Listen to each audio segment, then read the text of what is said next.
आइए बच्चों, मैं संजोता पाटिल आप सबको मेरे चैनल पे स्वागत करती हूँ।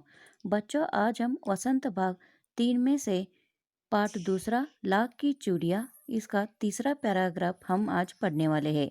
तो चलिए उस पैराग्राफ को पहले पढ़ते हैं। बगल में बत्ती दहकती रहती जिसमें वह लाख पिघलाया करता। सामने एक लकड़ी की चौखट पड़ी रहती जिस पर लाख के मुलायम होने पर वह उसे सलाख के समान पतला करके चूड़ी का आकार देता। पास में 4-6 विभिन्न आकार की बेलन नुमा मुंगेरियां रखी रहती जो आगे से कुछ पतली और पीछे से मोटी होती। लाख की चूड़ी का आकार देकर वह उन्हें मुंगेरियों पर चढ़ाकर गोल और चिकना बनाता और तब एक एक कर पूरे हाथ की चूड़ियां बना चुकने के पश्चात वह उन पर रंग करता। आइए बच्चों, यहाँ पर इस पैराग्राफ का भाव जो है वो समझने का हम कोशिश करते हैं। बदलू नीम के वृक्ष के नीचे बैठकर अपना काम करता था। तो उसके पास में ही एक भट्टी रहती थी जिसमें आग जलती थी और उससे लाख को पिघलाया जाता था। और लकड़ी की चौखट यानी लकड़ी का एक चकोर टुकड़ा। चौखट का दो अर्थ भी होते हैं। एक अर्थ में चौखट मीन्स दरवाजे के बाहर जो लकड़ी का ढांचा या फ्रेम लगाया जाता है उसे भी चौखट ही कहा जाता है। और चौखट मीन्स लकड़ी का एक छोटा टुकड़ा, उसे भी चौखट ही कहते हैं। तो उसके ऊपर गरम लाख को मुलायम करने के बाद पतला पतला करके चूड़ी का आकार देता था। सलाख के समान पतला करता था।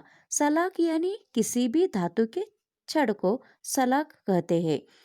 लाख को पहले पिघलाता था और पिघलाने के बाद लंबी लंबी गोल गोल चूड़ी का आकार देता था। जब चूड़ी को आकार मिलता था तो बेलन नुमा और मुंगेरिया उसके पास होती थी। मुंगेरी यानी बेलना का छड़ होती थी। चित्र में भी आप देख सकते हैं उसके हाथ में एक छड़ है, उससे जो लाख की चूड़ियाँ बनाई जाती है उसे उस छड़ पर सेट किया जाता है। वो आगे से पतली और पीछे से छोटी होती है क्योंकि जिनका हाथ छोटा होता है छड़ी की आगे के भाग से सेट किया जाता है। जिनका हाथ बड़ा होता है उनका पीछे से चूड़ी सेट किया जाता है। ऐसे हाथ के नाप से चूड़ी तैयार किया जाता है। बाद में उन चूड़ियों को अलग अलग रंग भी दिया जाता है। ऐसे बच्चों, यहाँ पर बदलू जो है वो क्या करता है, चूड़ी को तैयार करने के लिए वो दिन भर मेहनत करता रहता है। और यहाँ पर पहले वो चौखट के ऊपर उस लाख को मुलायम करता है। मुलायम करने के बाद उसे सलाखों के तरह वहाँ पर क्या करता है, वो गोल गोल आकार देता है उसको। और वो होने के बाद वो क्या करता है, एक यहाँ पर मुंगी बेलन नुमा के ऊपर वो चूड़ी को सेट करता है। जिनका नाप के हाथ के नाप के हिसाब से वो क्या करता है, चूड़ियों को तैयार करता है। तो आगे बदलू यह कार्य सदा ही एक मच्छिए पर बैठकर किया करता था जो बहुत ही पुरानी थी। बच्चों, बदलू जो है वो सदा कैसे काम करता था, एक मच्छिए मच्छिए इसका अर्थ है बैठने का आसन। उस आसन पर बैठकर ही काम करता था।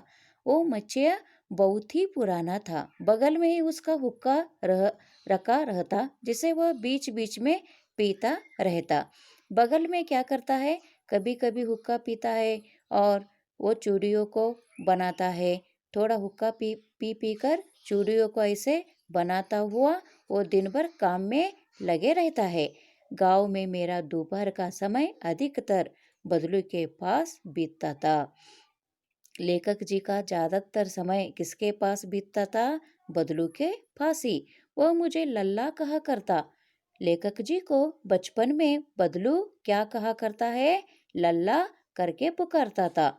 जब मेरे पहुंचते ही मेरे लिए तुरंत एक मच्छियाँ मंगा देता। जब लेखक जी वहां पर उसके पास पहुंचते हैं तो उधर तुरंत ही बदलू क्या करता है, एक मच्छिया यानी बैठने के लिए एक आसन तुरंत ही मंगा लेता। और मैं घंटों बैठे बैठे इस प्रकार चूड़ियाँ बनाते देखता रहता।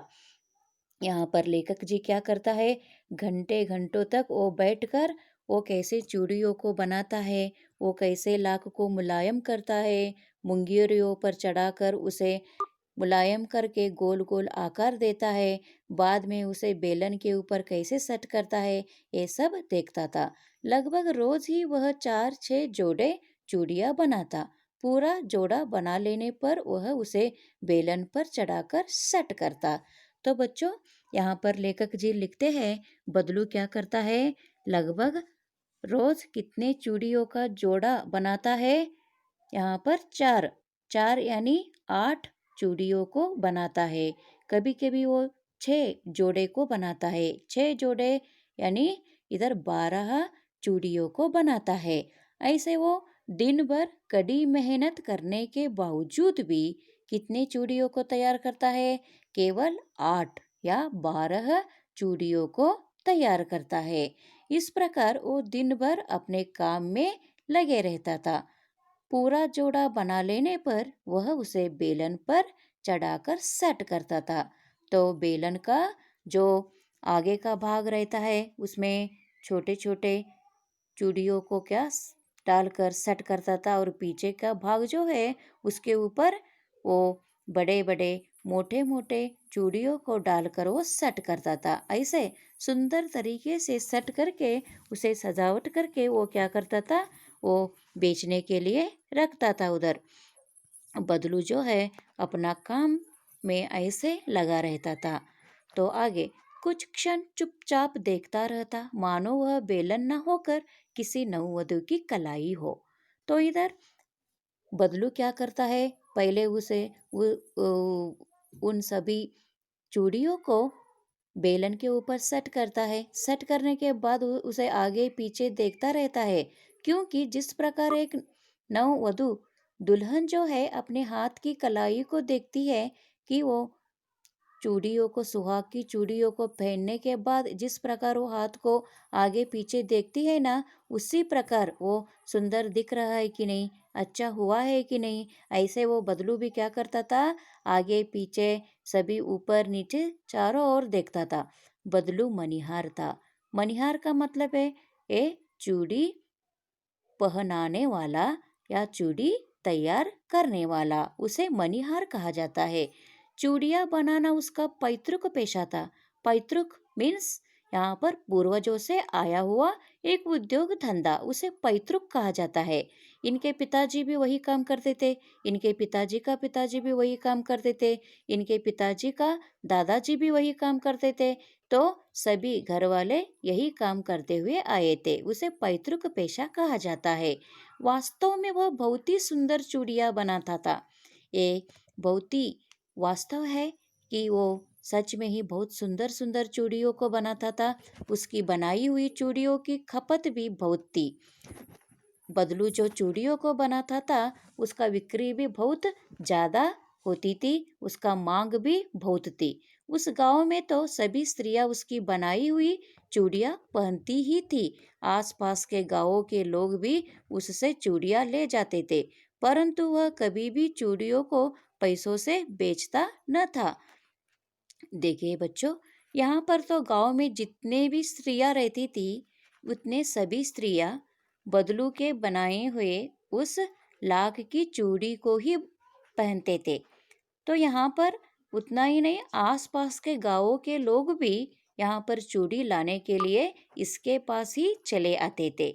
ऐसे मीन्स यहाँ पर पता चलता है कि ये एक कुशल कारीगर है। उसका अभी तक वस्तु विनिमय का तरीका था और लोग अनाज के बदले उससे चूड़ियों ले जाते थे। बदलू स्वभाव से बहुत सीधा था। तो यहाँ पर जो चूड़ियाँ देता था उसके बदले में वो पैसा नहीं लेता था। पैसे के बदले में चाहे वो अनाज लेता, वस्त्र लेता, कौन सा भी एक वस्तु लेता था। ऐसे इस प्रकार वस्तु विनिमय का तरीका इधर था। लेकिन उसके बदले में पैसे कभी नहीं लेता था। बदलू स्वभाव से कैसा एक गरीब सीधा साधा एक व्यक्ति था। मैंने कभी भी उसे किसी से झगड़ते नहीं देखा। लेखक जी यहाँ पर लिखते हैं, बदलू कभी भी किसके साथ झगड़ा नहीं किया है। हाँ, शादी विवाह के अवसरों पर वह अवश्य जिद पकड़ जाता था। जीवन भर चाहे कोई उससे मुफ्त चूड़ियां ले जाए, परंतु विवाह के अवसर पर वह सारी कसर निकाल लेता था। देखिए बच्चों, यहाँ पर तो साल भर में वो पैसे नहीं मांगता था। जितना अनाज देते थे, चाहे जितना वस्त्र देते थे, चाहे कौन सा वस्तु देते थे लोग, उसे लेता था वो। उसे लेकर चूड़ी उन्हें देता था। लेकिन शादी या विवाहों के अवसर पर जो जोड़ा जो रहता है, उस जोड़े को देने के लिए वहां पर क्या करना पड़ता था, उसका कीमत लोगों को चुकाना पड़ता था। जो वहां पर सारा कसर जो है, जो वो मांगता है वही देना पड़ता था, क्योंकि आखिर सुहाग के जोड़े का महत्व ही और होता है। मुझे याद है मेरी मामा के यहाँ किसी लड़के के विवाह पर, तो यहाँ पर लेखक जी ये भी लिखते हैं कि मुझे अच्छी तरह से याद है कि एक तो ये ऐसे जिद पकड़ के बैठता है कि मेरे मामा के घर में एक लड़की का शादी हो रही थी। तो सुहाग का जोड़ा मीन्स वो बहुत ही पवित्र जोड़ा रहता है। हमारे भारतीय संस्कृति में एक विशेष प्रकार का महत्व सुहाग के उस जोड़े को रहता है। वो सुहाग का जोड़ा जो है, वो शादी अवसरों के इस मौके पर ही तैयार किया जाता है। तो ऐसे जोड़े को अगर देना है तो इधर बदलू क्या करता है, जो मांगता है वो कीमतीवान वस्तु, वही वस्तु उसे देना पड़ता था। अगर नहीं दिया तो वो उस जोड़े को देने को तैयार नहीं होता था, जिद पकड़ के ही बैठता था। इधर अच्छी तरह से लेखक जी को मालूम है, उनके घर में मामा के यहाँ एक लड़की का शादी हो रहा था। तो उसमें क्या होता है, वो जिद पकड़ के ही बैठा था। तो ये तो स्वाभाविक रूप से वही जोड़ा था। वो साल भर में कोई भी उसके पास में से लिया तो वो कुछ भी पूछता नहीं था। वो जितना पैसे या अनाज देते उतना ही ले लेता था। लेकिन शादी के अवसरों पर ऐसे मौका मिला तो वो सारा कसर निकाल लेता था। जरा सी किसी बात पर बिगड़ गया था और फिर उसको मनाने में लोहे लग गए थे। विवाह में इसी जोड़े का मूल्य इतना बढ़ जाता था कि उसके लिए उसकी घरवाली को सारे वस्त्र मिलते, ढेरों अनाज मिलता, उसको अपने लिए पगड़ी मिलती और रुपये जो मिलते सो अलग। यदि संसार में बदलू को किसी बात से चिढ़ थी तो वह थी कांच की। तो यहाँ पर लेखक जी लिखते हैं कि थोड़ा सा बात के लिए बिगड़ गया इधर, और बाद में लोहे लग गए। लोहे लगना इस मुहावरा का अर्थ है अत्यंत कठिनाई से सामना करना।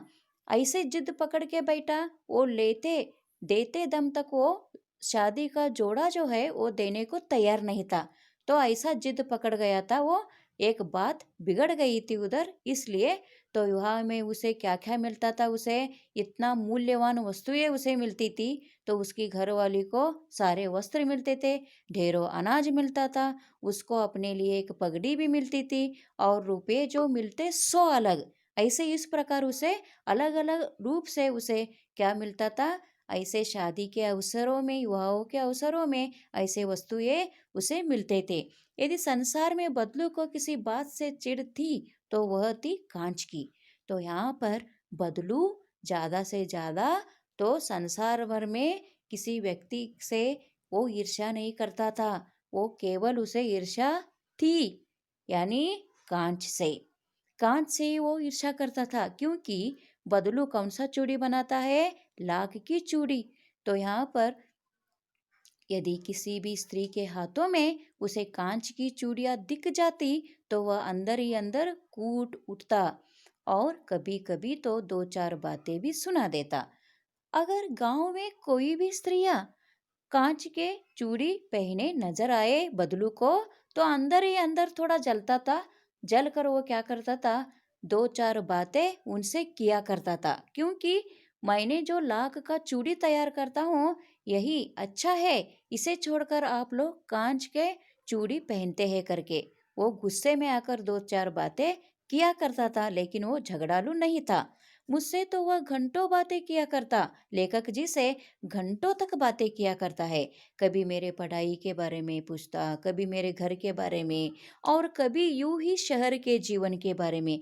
मैं उससे कहता कि शहर में सब कांच की चूड़ियां पहनते हैं, तो वह उत्तर देता, शहर की बात और है लल्ला, वहां तो सभी कुछ। तो यहाँ पर बदलू क्या बताता है कि ऐसा बोलता है बदलू कि शहर का जीवन अलग है और गांव का जीवन अलग है।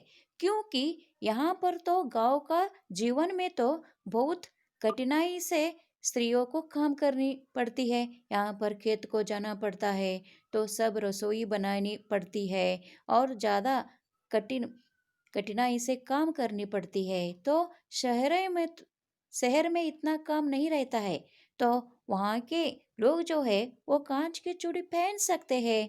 तो शहर में कैसा होता है, तो वहाँ तो औरतें अपने मर्द का हाथ पकड़कर सड़कों पर घूमती भी है, और फिर उनकी कलाइयाँ नाजुक होती है ना, लाख की चूड़ियाँ पहने तो मूछ ना आ जाए। तो यहाँ पर बदलू कहता है शहर के जीवन के बारे में।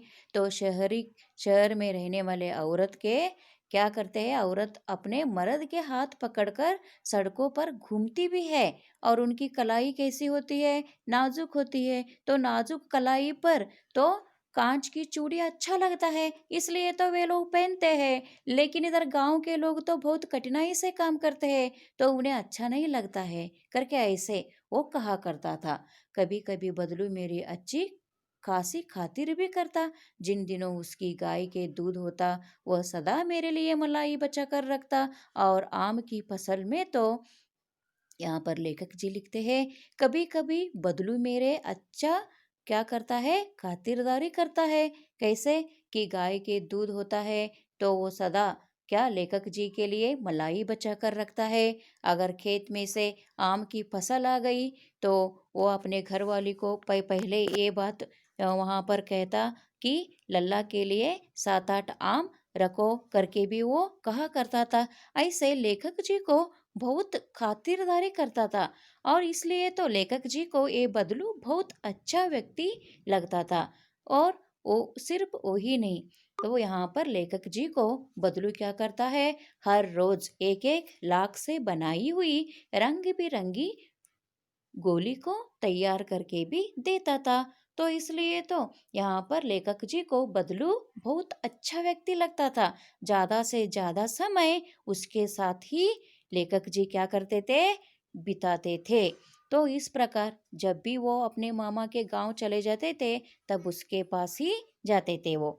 मैं रोज ही उसके यहाँ से 2-4 आम खा आता।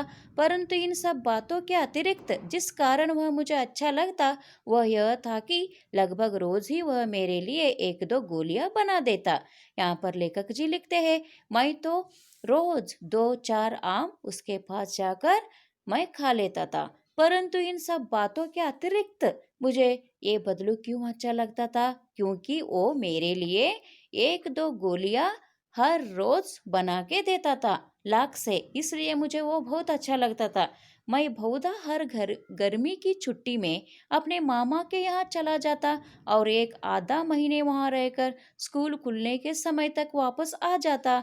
मैं बहुधा, अक्सर, बहुधा इसका अर्थ है अक्सर, अक्सर मैं कभी तो मेरे मामा के घर को गया छुट्टी के दिन में, तो एक आध महीने वहाँ रहकर मैं क्या करता था, स्कूल खुलने के बाद मैं वापस आ जाता था। तो परंतु 2-3 बार ही मैं अपने मामा के यहाँ गया होऊंगा, तभी मेरे पिता की एक दूर के शहर में बदली हो गई, और एक लंबी। तो यहाँ पर लेखक जी बताते हैं कि मैं तो बदलू के पास तो, मैं मामा के गांव तो 2-3 बार गया होगा, तो उतने बार मैंने बदलू के पास ही गया था। लेकिन उतने में ही मुझे पता चला कि बदलू गांव में बहुत अच्छा व्यक्ति है, एक कुशल कारीगर है, बहुत ही अच्छा चूड़ियों को बनाता है, ये सब मुझे पता चला। लेकिन बाद में तो मैंने वहाँ नहीं गया, क्योंकि मेरा पिताजी का भी बहुत दूर शहर में बदली हो गई, तो इसलिए मुझे वहाँ जाने का एक मौका नहीं मिला। मैं रोज ही उसके यहाँ से 2-4 आम खा आता, परंतु इन सब बातों के अतिरिक्त जिस कारण वह मुझे अच्छा लगता, वह यह था कि लगभग रोज ही वह मेरे लिए 1-2 गोलियां बनाता। तो बदलू क्या करता है इधर लेखक जी के लिए, हर रोज तो 1-2 गोलियां बनाता है, इसलिए ही तो लेखक जी को अच्छा लगता है। तो अगला वीडियो जो है वो नेक्स्ट इसमें देख सकते हैं। जय हिंद।